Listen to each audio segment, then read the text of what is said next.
Whatever you cannot perceive through five senses, if you perceive that, whenever we touch it, we feel blissed out. We do not know how to define or describe it. Human beings will naturally evolve into perceiving higher things. What the plants are exuding, the plant life, what it is doing, becomes very obvious to you.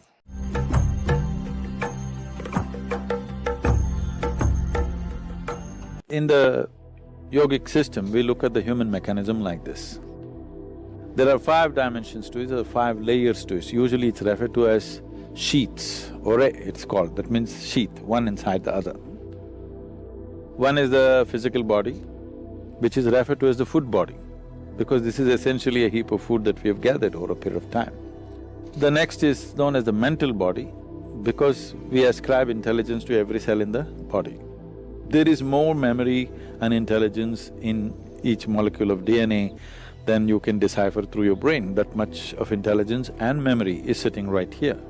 The third layer is called as the energy body. There are three fundamental aspects to it, but it's the first two which normally are experienced by most people. The right and the left, which has 36,000 on the right and 36,000 on the left, pathways or channels, which are described as nadis, which meet in 114 different major points, and these points are seen as possibilities. So, mysticism identifies these 114, the geography, the energy geography of the body, and how you could exploit this to transcend the limitations of the human mechanism. Now, the fourth layer is called as Vijnanamaya Kosha. What the word Vijnana means is, it is coming from two different words, Vishesh, Gyan. Gyan means knowing or knowledge. Vishesh means an extraordinary way of knowing. So whatever you cannot perceive through five senses, if you perceive that, then that is called as Vishesh Gyan or extraordinary knowledge. So, we are talking about a transitory dimension which is transiting from physical to non-physical. So, the fifth dimension, this is in whatever in the New Age language in America, they're saying this is etheric body. It's not an appropriate description, it is a transitory state where physical is fading out into non-physical nature. The fifth dimension is referred to as Anandamaya Kosha, which literally translates as bliss body. This does not mean there's a bubble of bliss or something inside. It is purely non-physical in nature. Because it is non-physical, we do not know how to define or describe it. There is no definition to it, there is no description to it. We're only talking about it from our experience. Whenever we touch it, we feel blissed out. So like children, we're calling it bliss body, because we do not know what is the nature of what it is, and it is not physical in nature, so we cannot put it into definition of words or descriptions or whatever. Now to enter into this dimension is the whole process of mysticism, because this non-physical nature is further classified in terms of our experience, how profoundly you involve in it. They talk like this. You can be in a fine spray of shower from this non-physical and how you will be. Or you can be drenched with it and how you will be. Or you can soak yourself in it and how you will be. Like this it is described. What this means is, these are referred to as different dimensions of stillness. How can stillness be of different dimensions? For example, in our experience, if you're… normally a human being is breathing somewhere 12 to 15 times per minute. Breath is very directly connected to how the mental fluctuations happen.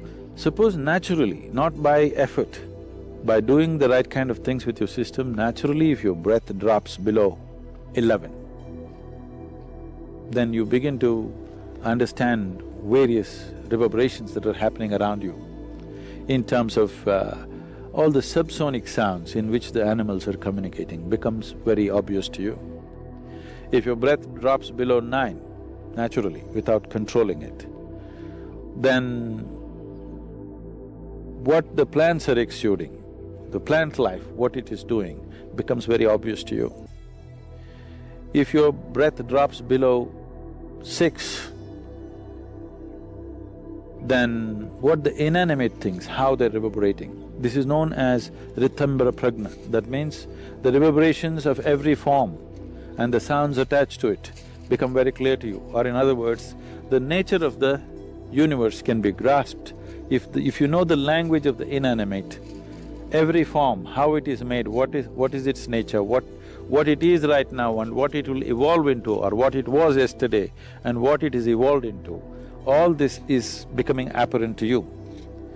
As the concerns of survival recede, human beings will naturally evolve into perceiving higher things.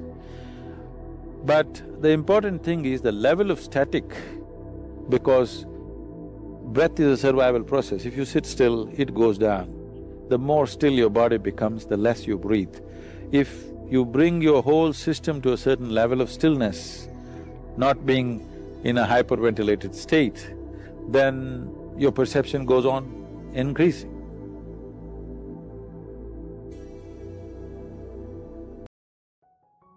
Now, well, you all heard from Sadhguru how our breath is so much important, right?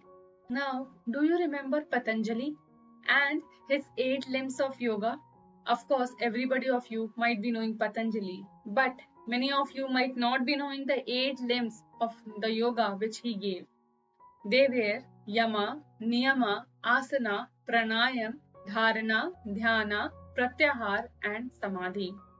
So for one thing, breath control or pranayam is the 4th of Patanjali's 8th limb of yoga. On one hand, scientific research is showing that mindful breathing, paying attention to your breath and learning how to manipulate it is one of the most effective ways to lower your everyday stress levels and improve a variety of health factors ranging from mood to metabolism. But in actual, it is much more than that. Pranayam is at once a physical health practice, mental health practice, and meditation. It is not just breath training, it is mind training that uses the breath as a vehicle, as we are no different from the creations the Creator has made around us. Apart from all these, have you heard the Bhaja Govindam chant? You might have also heard Sadhguru chanting it several times, where one of the lines of that chant says, Nishchal Tattvam Jivan Mukti.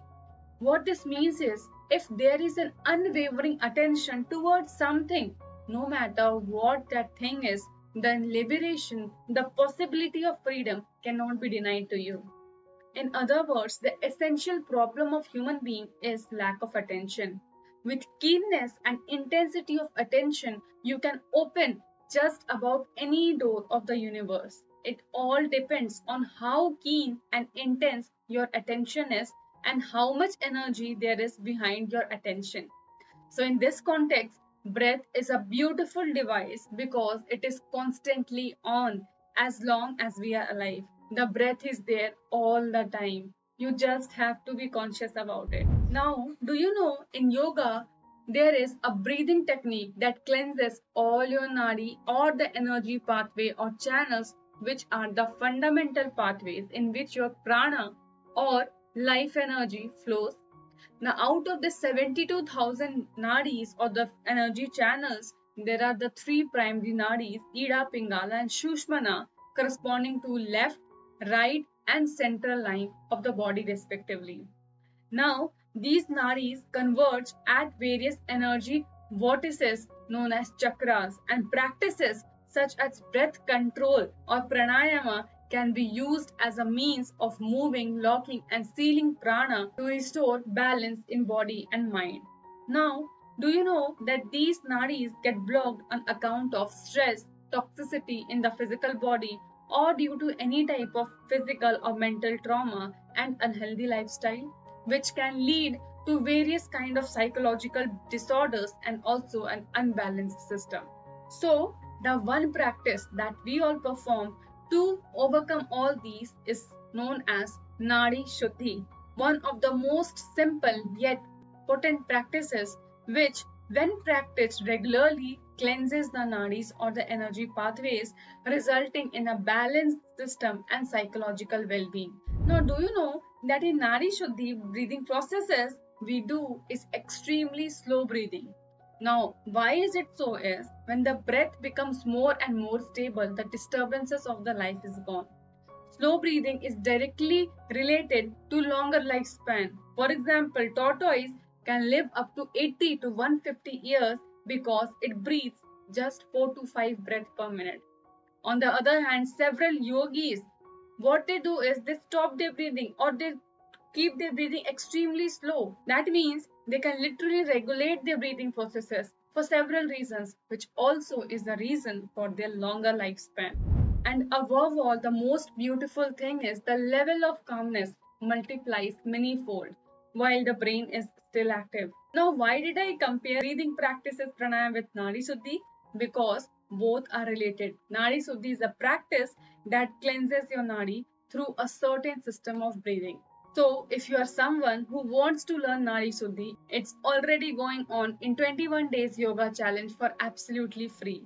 The only thing that you need to do is that download Sadhguru app through link given in the description on your phone, or if you already have it and you haven't joined the 21 days yoga challenge, just update it and register yourself for the yoga challenge where not only you will learn about Nadi Suddhi or the different breathing practices, but many more practices, very powerful and potent, are present. If you really practice all those, you can clearly see the difference within you. Lastly, yoga means to liberate yourself from that information which determines who you are right now. That information which determines the color of your skin and the shape of your body should not determine how you think, feel, and experience your life. So, if that information does not determine how you are right now, then you are moving into yoga. So, there are many people whose life is already changed by continuously practicing whatever is being taught in the 21 days yoga challenge.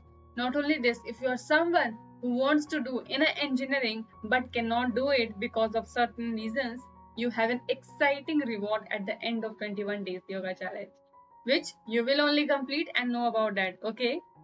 So if you literally want to change your life, start your journey right now. It's absolutely free. Check the link in the description and join the 21 days yoga challenge. And finally, winding up the video, please share this with as many people as you can. And if you loved the video and found it meaningful, do not forget to give it a like, share, and subscribe. Up to next, stay safe, healthy, happy, and namaskar.